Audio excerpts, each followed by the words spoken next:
خواتین و حضرات، ونس اگین آپ کو خوش آمدید کہتا ہوں think and grow by George Chughtai YouTube channel میں۔ آج ہم بات کریں گے کہ فنانشیل مینجمنٹ میں کیا وہ سٹیپس ہیں، کیا وہ اقدامات ہیں جو پیرنٹس کو لینے چاہیے۔ والدین کے لیے وہ کون سے ضروری اقدامات ہیں جو ان کو کرنے چاہیے اپنی فنانشیل مینجمنٹ کے لیے، اپنی مالی حالت کو بہتر کرنے کے لیے وہ ضروری ہیں۔ آج ہم ایسے ہی 5 اقدامات کی بات کریں گے۔ کیا آپ جانتے ہیں کہ گھر کے مالی حالت کو بہتر بنانا اور بچوں کو ایک محفوظ مستقبل دینا، ان کی اچھی تعلیم کرنا، اچھا سکل دینا اور اچھا کیریئر بنانا صرف بڑی آمدن سے نہیں بلکہ سمارٹ فنانشیل مینجمنٹ سے ممکن ہے۔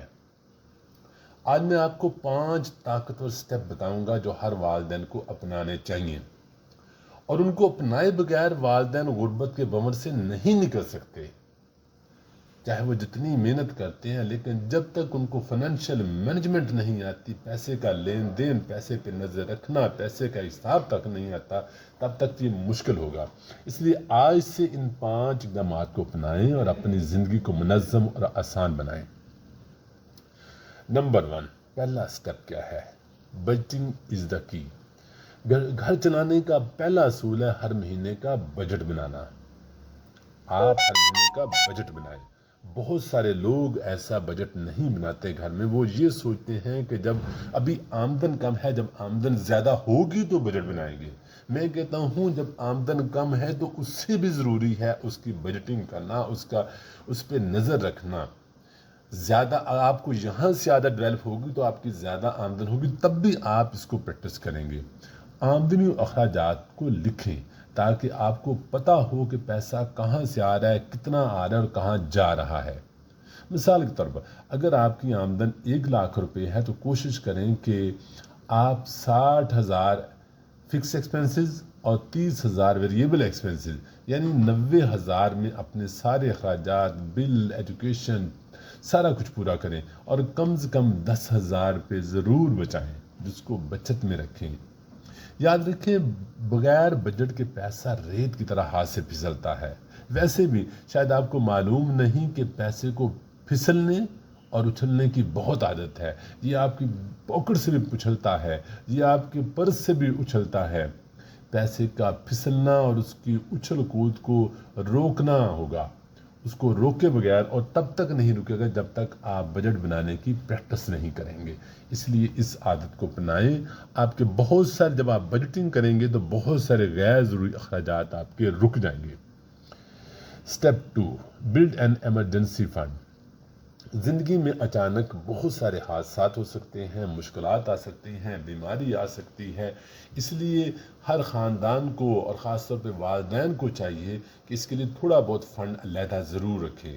اس لیے قرض لینے کی بجائے ایمرجنسی فنڈ بنائیں۔ آپ تھوڑی ہر مہینے بچت کریں، ہر مہینے بیماری مشکل نہیں ہوگی، لیکن جب ہوگی تو آپ کے پاس اس طرح کے پیسے موجود ہوں گے۔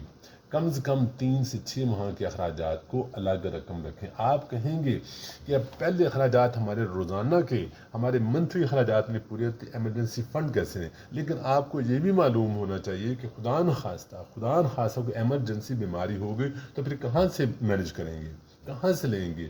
بہت مشکل ہوگی۔ اس لیے اس مشکل کو بھانپتے ہوئے میں کہہ رہا ہوں کہ آپ تھوڑا بہت ایمرجنسی فنڈ کے لیے بچت کریں۔ ریسرچ بتاتی ہے کہ پاکستان میں صرف 39%، 39% جو خاندان ہیں وہ صرف ایمرجنسی سیونگ کرتے ہیں، وہ صرف ایمرجنسی فنڈ رکھتے ہیں، باقی لوگ ایسا فنڈ نہیں رکھتے۔ اور اس کی ایک وجہ یہ ہے کہ ان کو اس فنڈ کے متعلق علم ہی نہیں ہے، اکثریت کو علم نہیں ہے، اور بہت سارے لوگ سوچتے نہیں ہیں۔ بہت سارے لوگ کہتے ہیں کہ جب یہ ایسا وقت آئے گا تو دیکھ لیں گے، مینج کر لیں گے، پکڑ لیں گے۔ اور بہت دفعہ آپ کو معلوم ہوگا کہ جب ایمرجنسی ہوتی ہے، مشکل ہوتی ہے، تو بہت دفعہ رشتہ دار عزیز و اقارب بھی کام نہیں آتے، اور بہت دفعہ کام آتے بھی ہیں۔ لیکن instead of depending on others, آپ کیوں نہ اپنا ہی چھوٹا سا فنڈ جنریٹ کریں۔ Step 3، avoid debt, use credit wisely. قرض صرف ضرورت کے وقت لیں اور بہت ضرورت کے وقت لیں۔ ख्वाहिशात पूरी करने के लिए ना लें, घर की चीज़ें खरीदने के लिए ना लें, दिखावे के लिए मत लें, और ये मत सोचें कि छोटी छोटी किस्तें हम दे लेंगे। आपको ये छोटी छोटी किस्तें फंसा के रख देंगी, फिक्र में डाल देंगी, स्ट्रेस में डाल देंगी जब भी किस्त ना दे पाए। अगर आपकी किस्तें आपकी आमदन से 30% से ज़्यादा हैं तो ये फाइनेंशियल रिस्क है। इसके लिए आपने ये ज़रूर किसी समझदार बंदे के साथ बैठ के ये पहले कैलकुलेट कर लेना है कि कर्ज लेना चाहिए तो उसका आपकी आमदन से आप किस्त दे पाएंगे भी या नहीं। याद रखें, अननेसेसरी लोन्स और क्रेडिट कार्ड स्पेंडिंग ख़ानदान को दबाव में ले आते हैं, स्ट्रेस में ले आते हैं, मुश्किल में ले आते हैं। इसलिए अगर आपको कर्ज की अच्छे से इस्तेमाल का इल्म नहीं तो मत लें।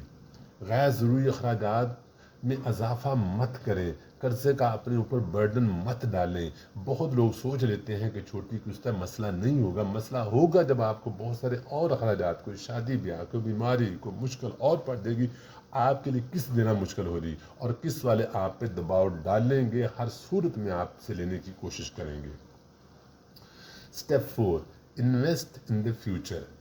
सिर्फ आज के खर्चे ना सोचें बल्कि कल का भी ख्याल रखें। बच्चों की एजुकेशन है, बच्चों के लिए स्किल है, इन चीज़ों पे अपना रिटायरमेंट प्लान है, और हेल्थ इंश्योरेंस में सरमायाकारी करें। क्योंकि अगर आप हर महीने 5,000 रुपये सेव करें और 10% रिटर्न मिले तो 10 साल में तकरीबन 10 लाख रुपए जमा हो सकते हैं। इसलिए अपनी हर आमदन का, मैंने अपनी पहली वीडियो में भी इसके बताया कि हर आमदन का एक पोर्शन छोटा सा ज़रूर सेव करें और उसको कहीं इन्वेस्ट करें, क्योंकि सेविंग सिर्फ काफ़ी नहीं है, उसको कहीं लगाना, ताकि वही पैसा जहां आप इन्वेस्ट करेंगे वही पैसा आपके लिए काम करेगा। इसलिए बार बार कहता हूं अपनी वीडियो में, गैर ज़रूरी अखराजात को रोकें, हर वो खर्चा रोक दें जिसके किए बगैर ज़िंदगी गुजर सकती है, और समझदारी से कहीं इन्वेस्ट करें, किसी से मशवरा करके, किसी से पूछ के, ऐसे देखा देखी में इन्वेस्ट ना करें, ताकि जो आपने मुश्किल से बचत की है वो कहीं ज़ाया ना हो, बल्कि वो पैसा इन्वेस्ट होकर आपके लिए पैसे से पैसा जनरेट करे, आपका फ्यूचर में आपको हेल्प आउट करे। Step 5, teach kids about money. वालिदैन का सबसे अहम काम है कि बच्चों को पैसे की वैल्यू सिखाएं। आप दिन रात मेहनत करते हैं, आप पैसा कमाते हैं, आप अखराजात की फ़िक्र करते हैं, लेकिन साथ साथ बच्चों को भी सिखाएं कि ये पैसे का लेन देन, पैसे की वैल्यू, पैसे की कदर, पैसे को संभालना, पैसे का आना, पैसे का जाना, कहाँ इम्पोर्टेंट है, कहाँ अनइम्पोर्टेंट है, कहाँ ख्वाहिशात हैं, कहाँ ज़रूरियात हैं। ये साथ साथ बच्चों की तरबियत में बड़ा अहम रोल है इसका, क्योंकि हमारे स्कूल कॉलेज में तो ऐसी तालीम देते नहीं हैं, पढ़ाते नहीं हैं, ज़रूरी नहीं समझते। इसलिए वालिदैन बच्चों को साथ साथ सिखाएं ताकि उनकी आने वाली ज़िंदगी में तरबियत हो। उन्हें पॉकेट मनी दें, लेकिन उनको साथ करें वो इस पॉकेट मनी से भी थोड़ा बहुत सेविंग करें, और वो उनको स्पेंडिंग का, इन्वेस्ट करने का तरीकाकार उनको भी सिखाएं, ताकि जो आप उनको पॉकेट मनी देते हैं उससे ज़रूर थोड़ी बहुत बचत करें। कैम्ब्रिज यूनिवर्सिटी की रिसर्च के मुताबिक बच्चे 7 साल की एज तक फाइनेंशियल हैबिट सीख जाते हैं, लेकिन हमारे यहाँ तो हम यूनिवर्सिटी तक पहुँच तक नहीं सीखते, क्योंकि सारा कुछ वालिदैन ही करते हैं। इसलिए ज़रूरी है कि हमें भी चाहिए कि अपने बच्चों को स्कूल एज में पैसों का इस्तेमाल सिखाएं, बचत सिखाएं, इन्वेस्टमेंट करना सिखाएं, लेकिन पहले खुद सीखिए और ख़ुद प्रैक्टिस कीजिए, ताकि you should be a role model for your kids. अगर आप बजट बनाते हैं, यकीन जानिए, एमरजेंसी फंड रखते हैं, कर्ज से बचते हैं, मुस्तकबिल में इन्वेस्ट करते हैं और बच्चों को फाइनेंशियल तरबियत देते हैं, तो यकीन करें आप ना सिर्फ अपने घर को स्टेबल कर रहे हैं बल्कि अपनी अगली नस्ल को भी माली आज़ादी का तोहफा दे रहे हैं। इसलिए इन चीज़ों को सारा रिव्यू कीजिए और एक एक को चीज़िए, कहाँ आप इस पे काम कर सकते हैं, कितना इम्पोर्टेंट है आपके लिए, आपकी ज़िंदगी के लिए, अपने ख़ानदान के लिए, आपकी अगली नस्ल के लिए, आपके बच्चों के लिए, दिन रात जिनके लिए आप जान मारते हैं। इसलिए आज की समझदारी कल की कामयाबी है, कल की फाइनेंशियल फ्रीडम है, कल के अच्छे हालात हैं, गुर्बत के भवन से निकलने का रास्ता है। उम्मीद है ये वीडियो, इसका कोई भी स्टेप, कोई भी चीज़ आपके फाइनेंशियल हालात बदलने में ज़रूर कारगर साबित होगी। अगर आपको ये वीडियो पसंद आई है تو ضرور اس کو کسی کے ساتھ شیئر کیجیے گا، لائک کیجیے گا، تاکہ کسی اور خاندان کے لیے بھی آج فائدہ مند ہو، اور چینل کو ضرور سبسکرائب کیجیے گا۔ Thank you so much.